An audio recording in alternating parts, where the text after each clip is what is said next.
Challengers, I wanted to make you a video this week. Instead of making a really long video, I'm going to chop it up into 4 segments for you so you can watch it during the week, and I don't want you feeling overwhelmed like you have to watch a long video. Now with this, I want to talk about 4 main things that I've been seeing recently and I just want to touch base on that are going to help you now, the rest of the challenge, and then the rest of your life. So I want to touch on emotional eating. Where's my motivation? Some people right now are lacking motivation.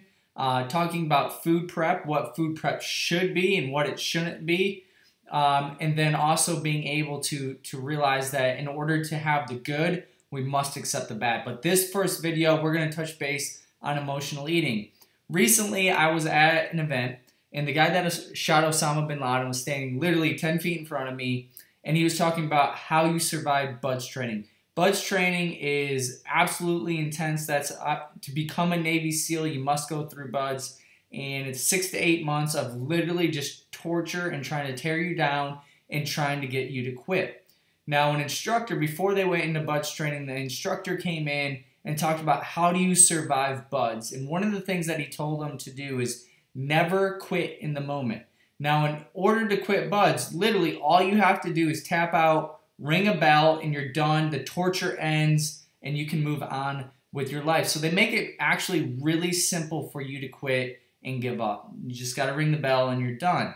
Now, what the guy told them that don't quit in the moment. If you really want to quit, you can quit tomorrow. And this really resonated with me. And whenever I get a message, you go, okay, how can I apply this to my life? How can I apply this to our clients? And a lot of people suffer with emotional eating. And for me, emotional eating is you have some emotional feelings, maybe something bad happens, and you try to wash away that with eating something that you shouldn't eat, or maybe you get an intense craving in the moment and you crave and you cave on that craving and you eat, what you shouldn't be. Maybe it's not on your plan. It wasn't what you're planning on eating that day, and that causes a cascade of effects afterwards: guilt, shame, all the other things associated with eating off plan. You shouldn't have that feeling, but we'll talk about how do we avoid making mistakes or decisions that we didn't want to make when we're in an emotional state. Emotions happen all the time. Life throws us curveballs. Bad things happen to us. In order to control our success in life, control our health, we need to be able to find ways to cope in those moments of strong emotions. So when you're in an emotional state, one of the best things you can do, especially when it comes from food, is I want you to tell yourself that if you want that food bad enough, you can have it tomorrow.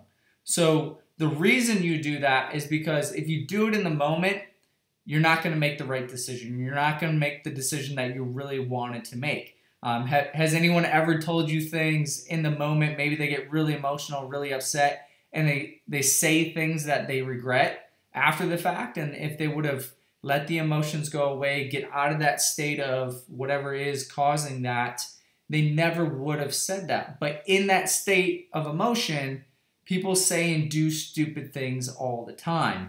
I'm definitely guilty of that. And that also applies to the foods that we do or don't eat.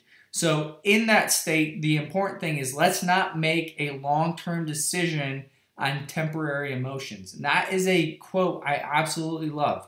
Don't make long-term decisions on temporary emotions. And we need to be able to apply that to food. So if you are in an emotional state or if you have a very intense craving, I want you to tell yourself, A, you can have it if you really want to. There is nothing stopping you from doing that. It is 100% your choice. And then B, if I really want this food, I can have it tomorrow.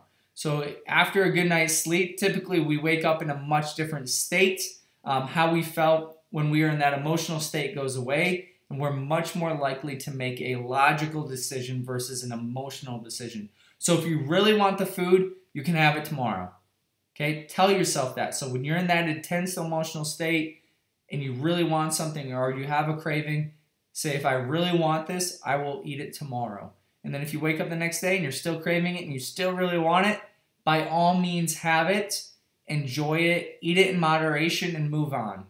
Don't be thinking about that food all the time. If you are, you're better off just have it, enjoy it, move on. But what we don't want is that stress response, that anxiety over eating something that was quote unquote bad. There is no bad food in the world in moderation, unless it's poison. Obviously, we don't want to be eating poison in moderation or at all, right? So unless it's poison, pretty much anything is okay in moderation. It's when moderation turns into gluttony and we overeat, or we have something that we say we're going to eat in moderation and that causes a cascade of, you know, eating bad all day, or that turns into all week because we have this all or nothing mindset.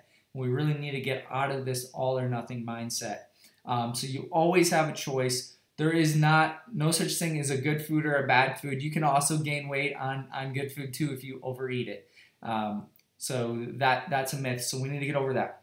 But the moral of this story, two things, is don't make a long-term decision in a temporary state, in a temporary emotional state. And the other thing is, if you do want something, you can have it tomorrow.